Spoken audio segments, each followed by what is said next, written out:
দাঁড়াও, তুমি চলে যাইতেছো কিছু না বললা এভাবে? দেখো, আমি আসলে সরি, আমি বুঝতে পারি নাই। সরি বলার কি আছে? আমি তো তোমাকে কিছু বলি নাই। সরি বলবো না মানে?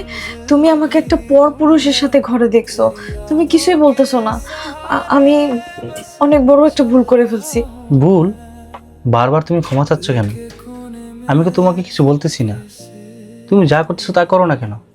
আমি আমার একটা প্রয়োজনে আসছি, হয়তো বা দেখছি, তাই আমি চলে যাচ্ছি।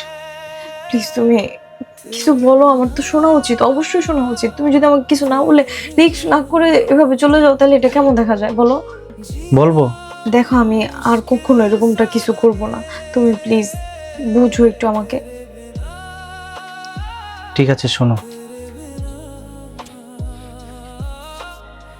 আপনাকে অনেক অভিনন্দন ভাই, আজকে থেকে ও তোমার হলো।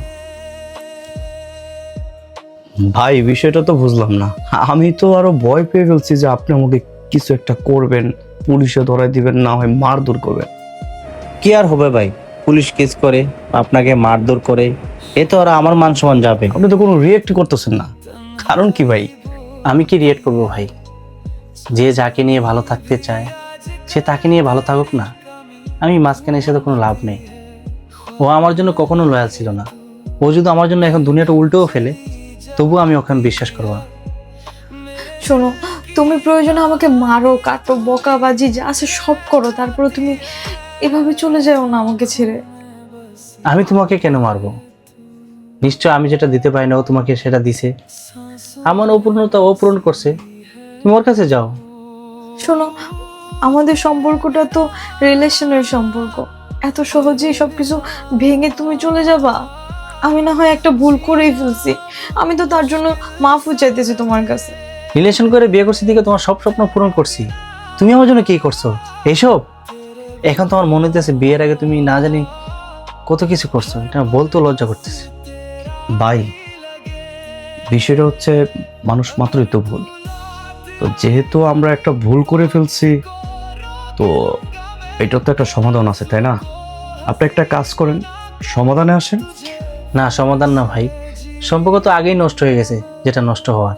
আমি অফিসে যাইতেও পারি নাই, তার মধ্যেও আপনাকে ডেকে নিয়ে আসছে। হয়তো বা আজকে প্রথম না, আর অনেকবার আপনাকে নিয়ে আসছে। দেখেন, আমিও তো জব করি, আমি যেখানে চাকরি করি সেখানে অনেক সুন্দর সুন্দর মেয়ে আছে, কখনো তো আমার নজর তাদের দিকে যায় নাই, কারণ আমি তার প্রতি রয়্যাল ছিলাম। কিন্তু সে আমার জন্য না। বাই দ্য ওয়ে, বাদ দিই, আমি তো আসলে আমার বাইকের চাবি নেওয়ার জন্য। আমি অফিসে যাচ্ছি, দুপুরবেলা এসে দেখি যেন রুমটা খালি হয়ে গেছে। ঠিক আছে? এখন কি করব?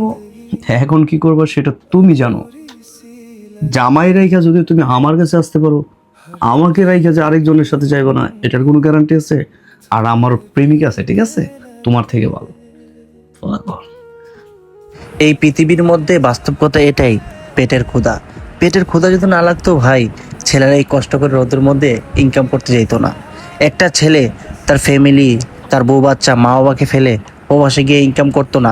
ছেলেরা একটা আশায় কষ্ট করে ভাই, যেন ও 3 বেলা ও ফ্যামিলির মুখে ভাত তুলে দিতে পারে। আমাদের ভিডিওগুলো যদি ভালো লাগে থাকে ভাই, ভিডিওটা শেয়ার করে দিবেন, আর আমাদের ফ্যামিলিতে জয়েন করতে আমাদের পেজটাকে ফলো করে আমাদের সাথে থাকবেন।